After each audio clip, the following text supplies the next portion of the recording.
On Wednesday, March 4th, Iran launched a ballistic missile targeting a NATO nuclear weapons depot inside Turkey. The missile was intercepted. But what happened next is what matters. NATO officially announced it would not be invoking Article 5. There would be no collective response. The target was Incirlik Air Base, which houses an estimated 20 to 50 of America's B-61 nuclear gravity bombs. This event wasn't just an attack that was stopped. It was a threshold being crossed. A deliberate test of a security contract we all assumed was unbreakable. The test began not with a declaration, but as a single, silent vector on a radar screen. It materialized first as a flare of heat in the Zagros mountains of western Iran, the launch of a Fateh-110 variant, a known quantity. From there, it ascended, carving a silent parabolic path across the night sky. An invisible line drawn over the sleeping cities of Iraq, and then Syria. But in the eastern Mediterranean, aboard a NATO destroyer, the vector was no longer invisible. It was a track, designated hostile. Inside the Combat Information Center, the atmosphere is clinical. No shouting. Just the low hum of electronics and the quiet, clipped language of professionals confirming the unthinkable. For the first time in the 75-year history of the North Atlantic Treaty Organization, its weapons were being fired in anger to defend the territory of a member state. The intercept was successful. A textbook kill. Debris rained down near the Turkish district of Betrayal. A line drawn in 1949 had finally been crossed. Publicly, the incident would be framed as a triumph, a perfect defense, but the official reports omitted the single most critical piece of intelligence that night. The one detail that changes everything, what that missile was actually aiming for. The official story, the one fed to the public through anonymous Turkish officials, was convenient, de-escalatory, and a complete fabrication. We were told the missile was aimed at a base in Greek Cyprus, but simply veered off course. An accident, a miscalculation. But does that make any sense? Let's apply some basic physics and logic. Think about the flight path. A ballistic missile is not a paper airplane caught in a gust of wind. It follows a pre-programmed, precisely calculated arc. Echo. The official story asks you to believe that a weapon traveled across 3 countries on this exact trajectory, only to suddenly go rogue at the last moment. A missile that veered off course does not do that. It is a technical impossibility designed to insult your intelligence. So what were they trying to hide? What was really at the end of that missile's flight path? The answer was confirmed by senior US and Western intelligence officials speaking to the New York Times. The missile's vector was not an accident. The trajectory was clean, direct, and unambiguous. Its intended target was Incirlik Air Base. Think about the geography. The interceptor's debris fell in Turkey's Hatay province. That location is only 45 to 60 miles from Incirlik. This wasn't a miss. This was a near hit on the nerve center of NATO's southern flank. And Incirlik is not just any base. It's one of 5 sites in Europe that houses America's B-61 nuclear gravity bombs. The target wasn't just a runway or a hangar. The target was NATO's nuclear arsenal, a direct kinetic attack on a NATO nuclear storage site. This is not a theoretical exercise. This is the precise scenario the North Atlantic Treaty was constructed to face. It is the ultimate red line. So, what happens now? How does the most powerful military alliance in history respond when its ultimate deterrent is explicitly targeted? The answer, in theory, is unambiguous. A direct kinetic attack on a NATO nuclear storage site is the textbook definition of an Article 5 event. For 75 years, this was the line. not a political preference, but a quasi-religious doctrine of collective defense. In the secure command centers beneath Brussels and inside the Pentagon, the expectation was clear: a swift, unified and overwhelming response. But then something else happened. The secure video calls ended. The press briefings began, and the world heard a very different message. First, from NATO Secretary General Mark Rutte, who, when asked directly about the ultimate red line being crossed, stated flatly to Reuters, "Nobody's talking about Article 5. It was a stunning statement. It was immediately echoed from Washington. The US Defense Secretary, Pete Hegseth, reinforced the message, stating there was, quote, "no sense that it would trigger anything like Article 5. This isn't strategic patience. This is a free intelligence report delivered to every adversary on Earth. This is the leadership of the world's most powerful military alliance publicly announcing the precise location of their tripwire. The assessment tells Iran, and by extension Russia and China, exactly where the threshold is. A single ballistic missile, intercepted before it can destroy a nuclear stockpile, is below the Article 5 activation threshold. A salvo of ballistic missiles, some of which penetrate, is above it. They handed their enemies the playbook. When a shield you've paid into for 75 years publicly declares it won't block the first real punch aimed at its core, is that strategic patience? Or is that the moment the contract was voided? Let me know your take in the comments. This public paralysis in Brussels and Washington, however, creates an entirely new problem. While the alliance debated semantics, one member nation didn't have the luxury of abstract discussion. The missile, after all, had landed on their soil. And so the focus of intelligence services, defense ministries, and capital markets pivoted in unison from Brussels to Ankara. While the alliance was paralyzed by debate, the nation whose sovereign territory had been violated released its official response. The communiqué was brief. Ankara stated it would, quote, "take all necessary measures within the framework of international law to defend itself." For a trained analyst, this was a doctrinal bombshell. Standard NATO crisis procedure, the boilerplate of 100 prior incidents, demands that such statements explicitly reference alliance solidarity and Article 5. That deliberate, glaring omission was the entire message. This was not the language of a partner counting on backup. It was a calculated signal of strategic decoupling. By omitting any mention of the alliance, Turkey was declaring its intent to act unilaterally, to set its own rules of engagement and execute its own response without waiting for a consensus that might never arrive.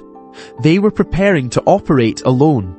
This is what the first major fracture in a 75-year-old security pact actually looks like. Not a dramatic, cinematic collapse, but a quiet unilateral hedge.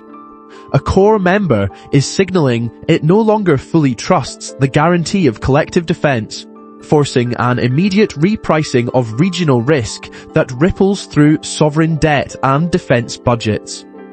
The assumption of alliance cohesion is now officially a variable. But even as strategists began to parse these diplomatic signals, the truly decisive response was no longer a matter of debate or policy. It was already in motion. A response measured not in carefully worded statements, but in the silent, irreversible physics of a firing solution being calculated far beneath the waves. That silent logic was unfolding thousands of miles away from Brussels, beneath the dark, quiet waves of the Indian Ocean. While politicians debated protocols and alliances, the United States was acting alone and decisively. Deep in that empty expanse, a US submarine was hunting. Its target was the Dena, one of Iran's most modern naval assets, a Mojtaba-class frigate. There was no battle. There was no warning. there was only the launch of a single Mark 48 heavyweight torpedo. The result was absolute. The Pentagon later confirmed it with chilling brevity. It was the first confirmed combat torpedo sinking of an enemy warship by a US submarine since the Second World War. A threshold undisturbed for nearly 80 years had just been crossed, and in the sanitized language of a military report, the true cost was recorded. The Iris Dena is on the ocean floor of Sri Lanka, its 80 dead sailors distributed across the Indian Ocean. This was the definitive statement. America was now operating completely outside the paralyzed NATO framework. A regional dispute had just gone global, but this tactical victory, this decisive message of American strength, was based on a catastrophic intelligence failure. Washington believed that by removing a key naval asset, they were weakening the regime's hardliners. They were wrong. The command of the Iris Dena represented the last vestiges of a more moderate, cautious faction within the Iranian military. And America had just sent them, and their entire worldview, to the bottom of the sea. The vacuum America created by sinking the Dena did not stay empty for long. In Tehran, the silence left by the moderates was filled by something else entirely. A consolidation of power, swift and absolute.